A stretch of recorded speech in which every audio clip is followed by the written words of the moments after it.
name is Alan Makaka. Many people call me 9.9. Others call me Malala. Others call me Manganga. So there's very many names people do call me. In all those names, what sticks out and is the most famous one is 9.9, associated with his devastating pace. 9.9 seconds. That was a very interesting story about that. We had these trials at Ulinzi, so just to figure out how fast people can run and things like that. And so we went for the military games trials, which was at Nyayo Stadium.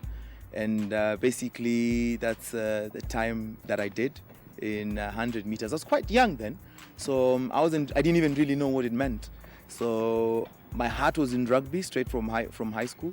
I was in Ulinzi now. I was young and we were having a good time.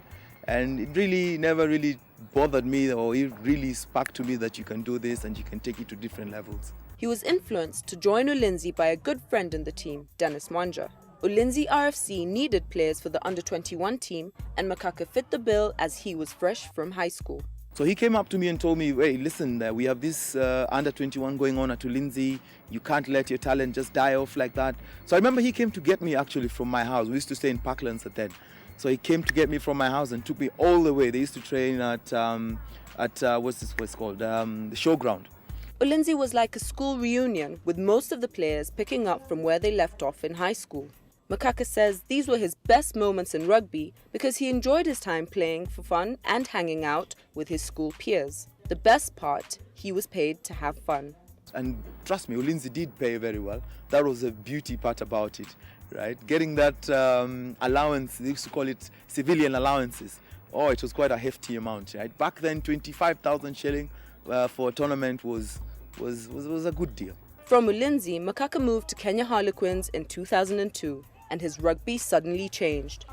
There were coaches for each department, something that was not available at Ulinzi. From just having a burst of speed, Makaka now combined the speed and skills both on the offense and defense part of the game. My skill moved from just running around helter-skelter to a more structured way of running, right? It moved from just chasing the ball all around to a now attacking formation kind of type of play. At the local Rugby 7 circuit, Makaka made his name as an explosive sprinter for both Ulinzi RFC and later Kenya Harlequins. The National 7 circuit was and still is a big attraction for both rugby fans and the players. Local sevens is everything. It's every rugby player's dream, because there's nothing better as to parade yourself in front of the same people who see you on TV, right? There's nothing better as having your own cheer you, right, to glory. There's nothing better as playing with people who've seen you grow from grassroots up until the national level. In his first ever tournament for the national sevens team at the 2002 Moshi Sevens in Zambia, Makaka performed dismally and he was quickly dropped from the team.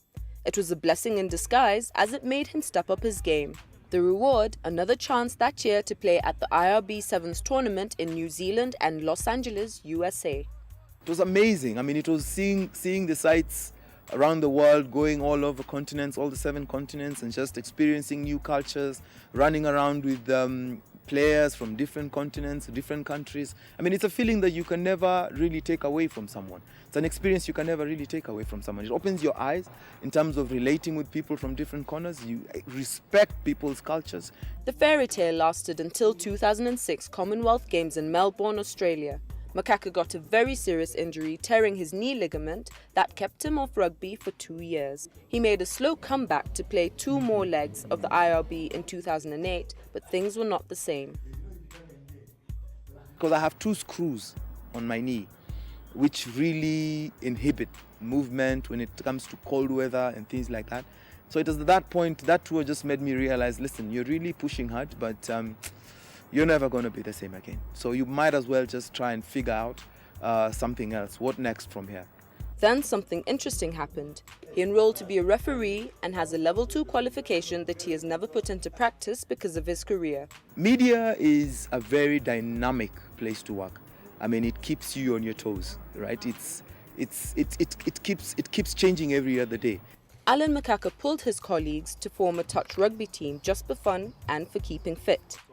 But it could go a notch higher, if only to give back to the sport that has made him who he is in society.